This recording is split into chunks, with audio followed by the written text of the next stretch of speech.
Hi, folks. Let's all try and find a seat, and we'll get started this morning. Lovely to see all of you. Thank you so much. I just want to make a few brief announcements and call your attention to our Sunday handout. Our calendar for the next couple Sundays is a little unusual. We will have a candlelight Christmas Eve service at 5 p.m. on Saturday, and then we will not be having services on Christmas Day or New Year's Day. There's information about joining a connection group, which we are going to start new in the new year, and there are forms at the back as well as a link online in the messenger. We have a film series starting up.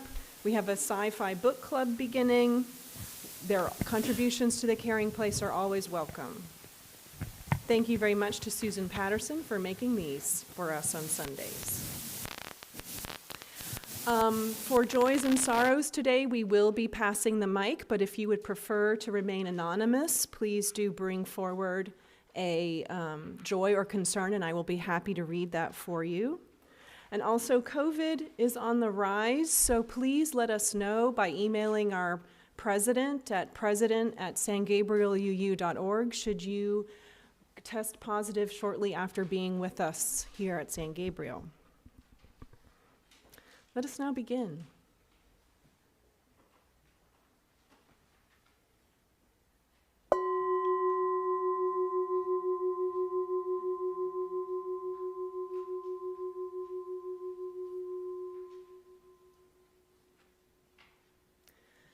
Welcome to San Gabriel Unitarian Universalist Fellowship.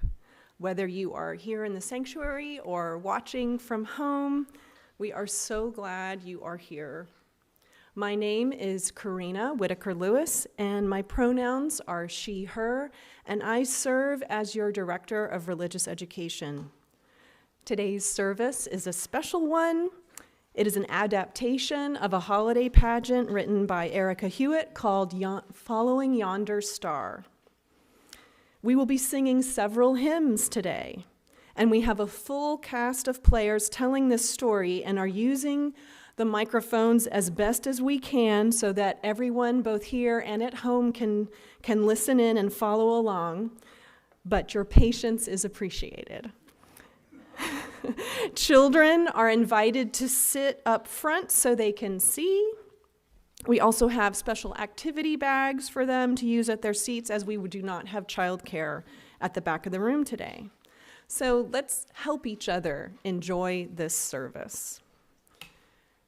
San Gabriel is a member congregation of the Unitarian Universalist Association. If you would like to know more about us and learn about upcoming events, please go to our website and sign up for our emailed newsletter. Please know that whoever you are, wherever you are from, whomever you love, wherever you are on life's journey, whatever your gender identity or immigration status, you are welcome here. Let us now begin with our play. Casper and Azadeh are going to come forward.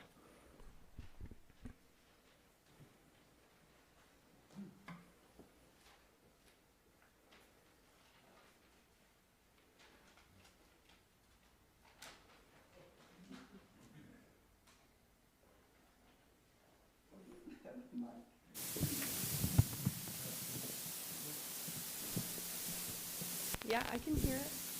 Can you hear me? Ah.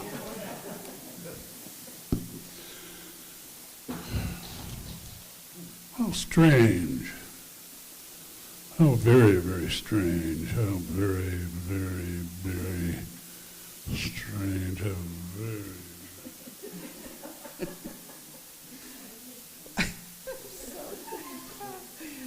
What is so strange, Caspar?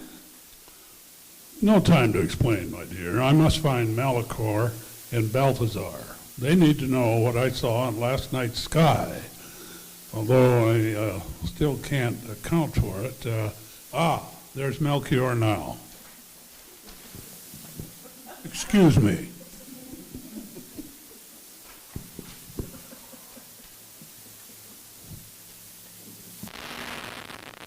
So I know that look in his eye. This is a mysterious sign to be interpreted, and my husband, Caspar, watches the skies every night, tracking the star positions, patterns as they move season to season. That's Melchior he's speaking with. She too reads the stars. For them, the stars' patterns are messages from the cosmos about events yet to happen.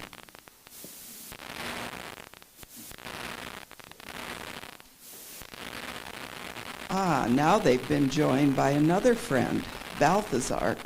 Balthazar is a healer, preparing salves and tonics to treat bodily illness, but also listening to people's dreams, interpreting them, and offering guidance for troubled souls. Oh, forgive me, I didn't introduce myself. My name is Azadeh, meaning free one. My parents named me wisely, for I've always had the strength to make decisions and take actions with confidence.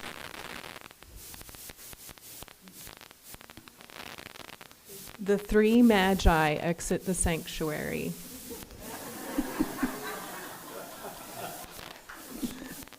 There go the friends. Some great plan is no doubt afoot. If you'll excuse me, I need to find Melchior and Balthazar's partners. I wonder if Shab and Tamim have any idea why they're so agitated. We are worshiping this morning as we tell an ancient story in a new way. In doing so, we celebrate that our congregation spans many different decades of life, a range of religious beliefs, and a depth of life experiences. We celebrate the differences that provide our liberal religious community with rich texture, and we celebrate that which unites us, a choice to be guided by love and respect. Did any of the names we just heard, Caspar, Melchior, Balthazar, did those sound familiar to you? Did anybody recognize those names? Yeah. Caspar, Melchior, and Balthazar are the names that the Western Christian tradition in the 8th century gave to the wise ones, or magi, who came to visit the baby Jesus just a few days after his birth. No one knows what their names really were or their gender, but the magi were likely priests of an ancient Indo-Iranian religion called Zoroastrianism. During Roman times when Jesus lived, these priests were recognized as physician astrologers who healed the sick, interpreted dreams, and cast horoscopes. They were generally considered to be wise, very knowledgeable about the world around them, and just as knowledgeable about the stars. What do you know about the wise ones? Does anybody have any memories of what they were like that you were taught? Any characteristics that they had? Old? Yeah, they were supposed to be old. Anything else? Yes, Frank? They brought gold, frankincense, and myrrh. They had special gifts that they brought, yeah, those particular three things. And they rode on camels. Yeah, oh, we've got camels. It's hard to know what's really true about the Magi. 2 of the 4 Gospels in the New Testament tell the story of Jesus' birth. Only one of them, the Gospel according to Matthew, mentions the Magi visiting the stable in Bethlehem. Since these figures are a part of the Christmas story, this morning we're going to imagine the story behind the story from an entirely new angle. Let's begin with a couple of things that may be familiar to us. We're going to light our chalice, and then we're going to sing "O Little Town of Bethlehem." So with these words from our own Reverend Jamie, we light this chalice as a symbol of our faith for the promise of a new day, for the renewal of belonging, for the connection between and beyond all that is, all that was, and all that is yet to come. May our many sparks meet and merge in communion of heart and soul to greet this day. So please rise in body or spirit for O Little Town of Bethlehem, which is number 246 in the gray hymnal, and we are going to sing verses 1 and 3, and the lyrics will also be projected.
So the partners come forward.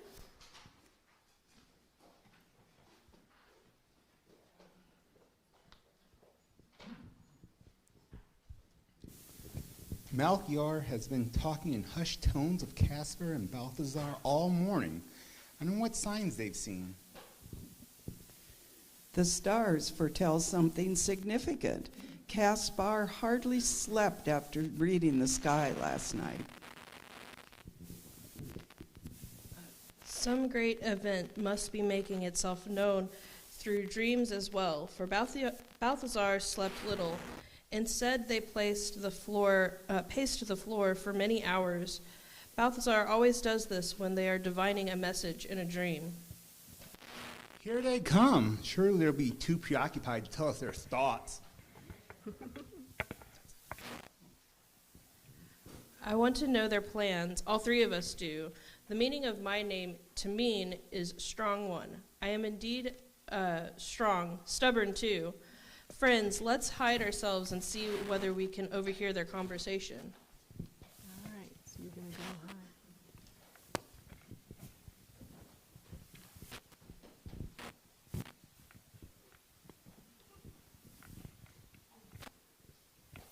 As we've told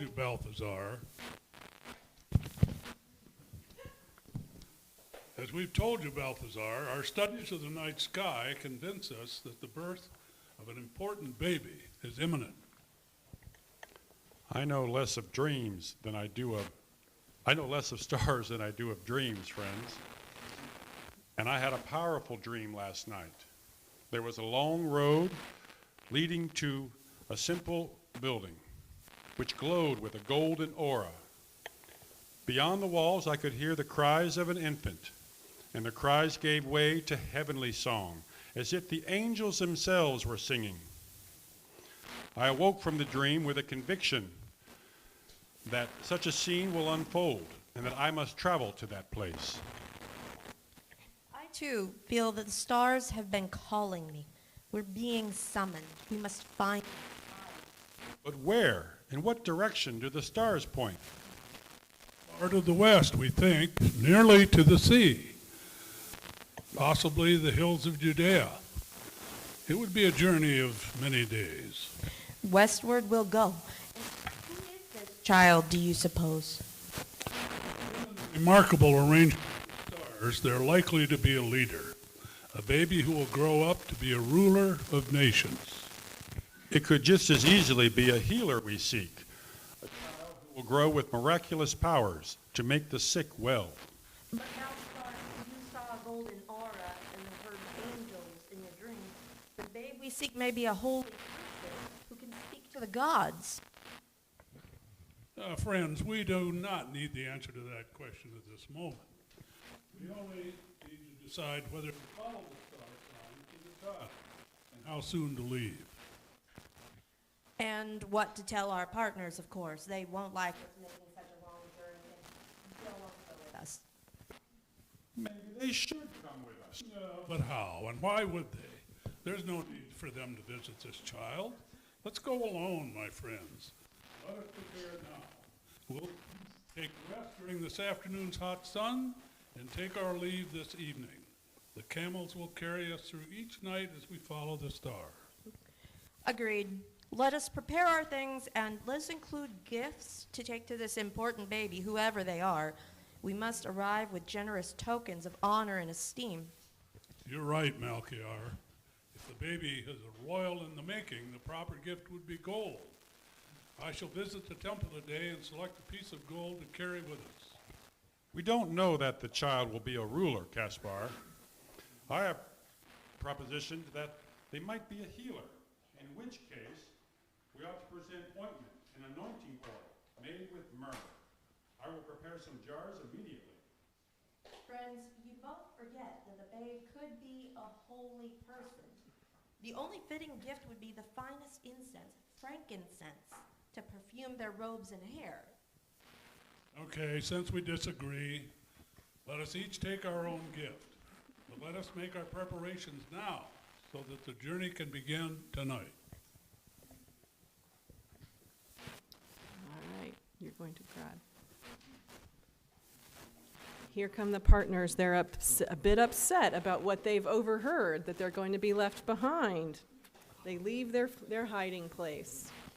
You all are going to sit. It's an ancient story and a familiar one. Whether wise healers or ordinary people, sometimes we're called forward to a new journey. Many of us here know what it's like to be summoned beyond ourselves. We arrive at a crossroads with possibility laid out before us and within us. Amid uncertainty, sometimes it's possible to receive fragments of guidance. A dream calls to us. A random turn of fate feels like a sign. The voice of wisdom makes itself known to us. This is joy, to feel safe and confident as our lives unfold in ways that feel right, to take a path that rewards us. Our journeys can also lead to sorrow. When our hopes don't come to pass, when the world's randomness seems to seek us out for ruin, when even our most careful decisions don't turn out to feel punishing, at these times we need to be reminded of life's goodness and the strength that others may lend us. Let us now remain seated for our next hymn. We will sing verses 1 and 2 of The Hills Are Bare at Bethlehem, which is number 232 in the gray hymnal. Joe is going to accompany on the flute, and the lyrics will be projected.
travel without us so far to the west? How many days will they sleep in the harsh desert, unguarded and vulnerable?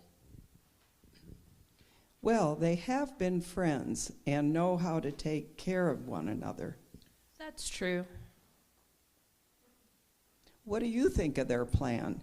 If this star does herald a majestic birth, there will be a baby, a new family in need of care, and yet they speak of carrying gold, frankincense, and myrrh. What infant needs such empty extravagance?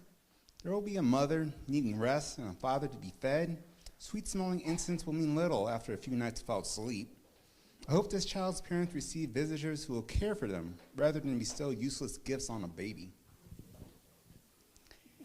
We could be those visitors.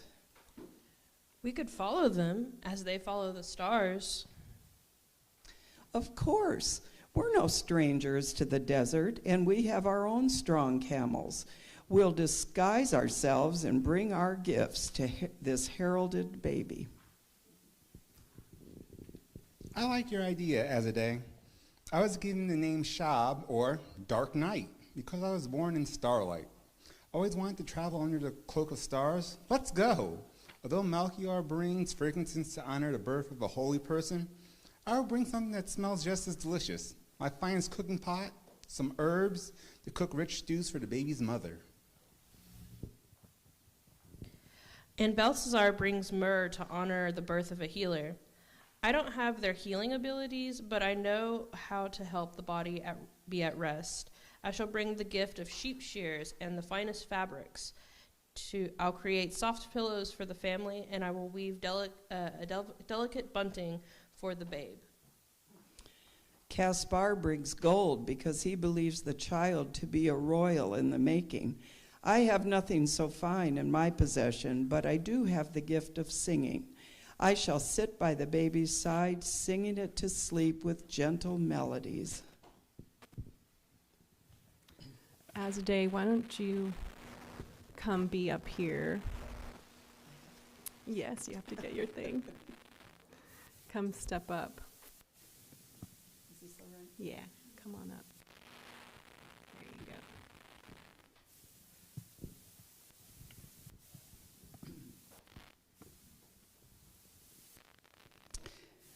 And so our secret journey began.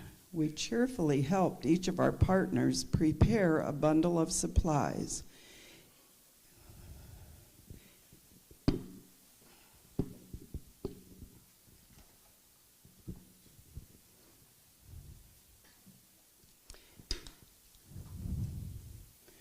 Into Caspar's went a nugget of gold. It's down there. Melchior tucked generous amounts of frankincense into her bag.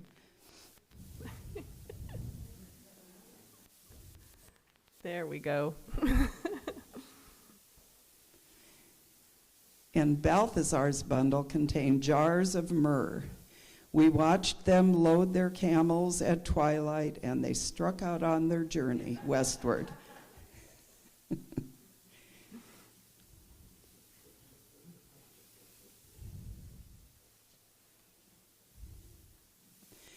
As soon as they'd left, we packed for our own journey. Tamin's camel carried thick rolls of the softest cottons and silks wrapped around their sheep shears. Inside Shab's bundle, the round sides of a cooking pot were visible. Since my voice takes up no space, I loaded food and a tent onto my camel. With our partners still visible in the horizon, thanks to the light of the moon, we set out behind them in a silent caravan. Has everyone got their bundles packed up and their camels have gone along with them? All the gold and frankincense and myrrh have gone, and now we've got pots and blankets and scissors. All right.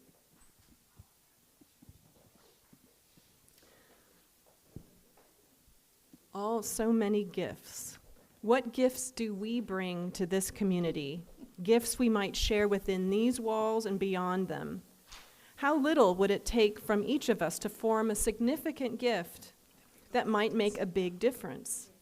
As we contribute to the offering, our ritual of stewardship, let us give of ourselves to the larger whole, not because there isn't need somewhere else, nor because we are a perfect community.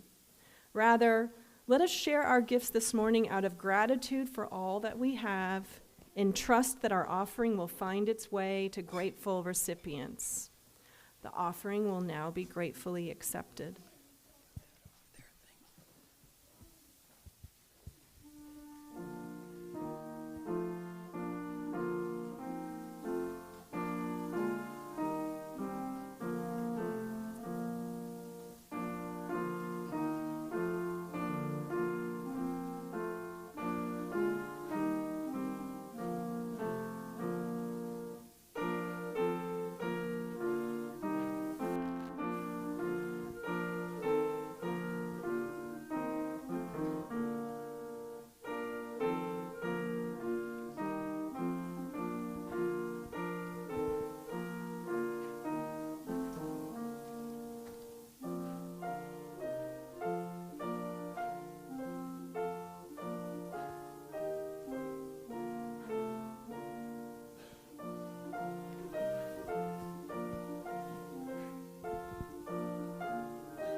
Jubilate is a song of joy and thanks, remembering the wise ones everywhere, young and old, all those who have set out on journeys of faith and courage.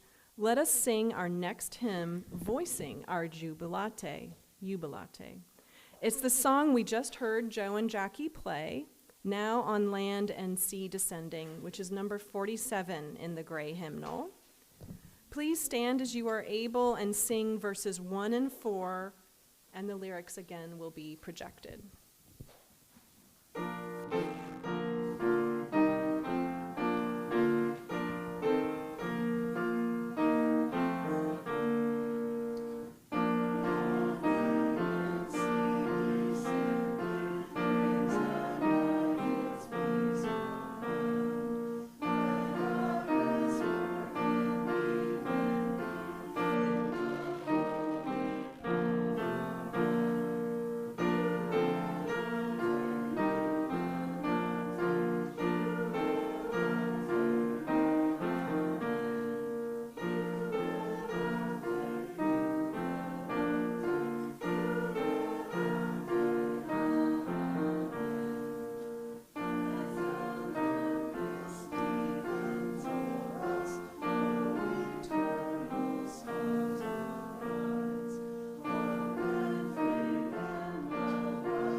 Like the Magi and their partners in this story, maybe you have set out on an uncertain journey at some point in your life. What was it like to be carried forward? Perhaps you were unsure where the journey would take you, or whether you would be strong enough to keep going. Maybe your journey led you through delightful twists, or delivered you somewhere you never expected to end up. May we reflect for these few moments on all the journeys that began in hope and in which our hope was rewarded. Take some time to count the forks in the road that, once taken, led to happy discoveries and to meaningful relationships. Know your courage and strength, which you have shown in making these journeys. Remember the moments of peace profound that came to you when the path seemed particularly risky. Ask yourself silently, what guided you forward? Recall the ways you have experienced the care that cares for all, moving through your life, guiding you just as the stars led the magi to that stable in Bethlehem. How does the care that cares for all continue to express itself in your life? May we rest in the confidence of changeless love, the Holy's love for each of us, our love for one another as members of a beloved community, the love that has held us to our journeys and carry us forward. It is told in the Gospel according to Luke, while Mary and Joseph were in Bethlehem, the time came for the baby to be born. And she gave birth to her firstborn, a son. She wrapped him in cloths and placed him in a manger, because there was no room for them in the inn. And there were shepherds living out in the fields nearby, keeping watch over their flocks at night. An angel of the Lord appeared to them, and the glory of the Lord shone around them, and they were terrified. But the angel said to them, "Do not be afraid. I bring you good news of great joy that will be for all the people. Today in the town of David a Savior has been born to you. He is Christ the Lord. This will be a sign to you. You will find a baby wrapped in cloths and lying in a manger." And so the cries of the infant became a heavenly host of voices singing. And thus it was the Magi appearing at the stable, offering their gifts. Let us remain seated and sing together all 4 verses of We Three Kings. It's number 259 in the gray hymnal, and the lyrics will also be projected.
great things will become of this child. May he live long and know peace all of his days.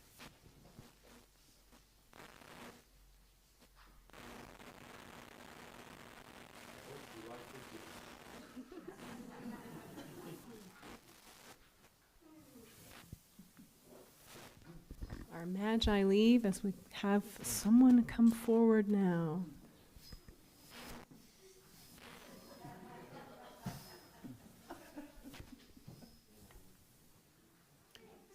Of course, they never consulted us. They were wise ones, kings, star readers, and we were merely transportation. They simply loaded us with gifts and turned us towards the star. I ask you, what would a king know about choosing presents for a child? Had they ever seen a baby born to such simple folk? So naked of pretension, so open to the wind? What would such a child care for perfumes and gold? Far better to have asked one born in the desert, tested by wind and sand. We saw what he would need. The gift of perseverance, of continuing on the hard way, making do with what there is, living on what you have inside. The gift of holding up under a burden, of lifting another with grace, of kneeling down to accept the weight that you must bear. Our footsteps could have rocked him with the rhythm of the road, shown him comfort in a harsh land, and dignity of continually moving forward. But the wise ones were not wise enough to ask. They simply left their trinkets and admired the rustic view. Before you knew it, we returned again towards home, carrying those only half willing to be amazed. But never mind, we saw the babe, felt him reach for our bright tassels of gear. We desert amblers have our ways of seeing what you chatterers will miss. That child at heart knows something about following a star. Our gifts are given. Have no doubt, his life will bear the print of who we are.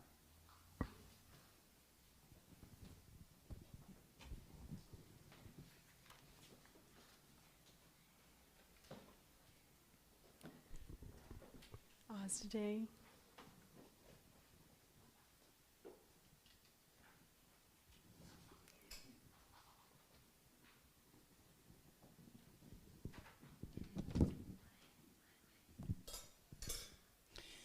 We were amazed. We arrived at that humble stable, and we were amazed to the point of being changed. Tameen, Shab, and I all knew something about making do with what there is and accepting the weight of what we must bear. And in the eyes of that baby, we saw that he knew it too.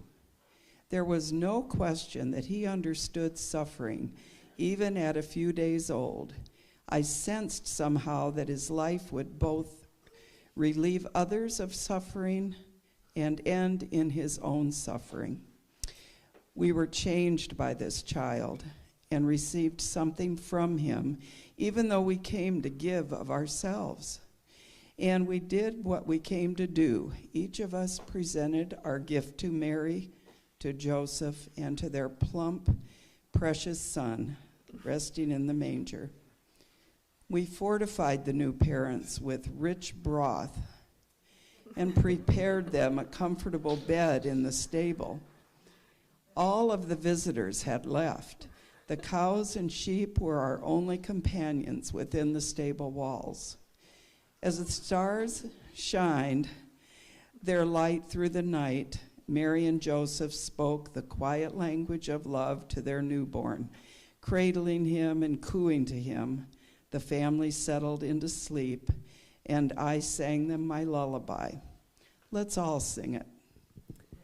Yes, we will now sing number 409 in the gray hymnal, Sleep, My Child, with Azadeh. And you can remain seated for this part. We're just going to sing the first verse, and the lyrics will be projected.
Tonight, the moon will keep her watch over us while half the world sleeps.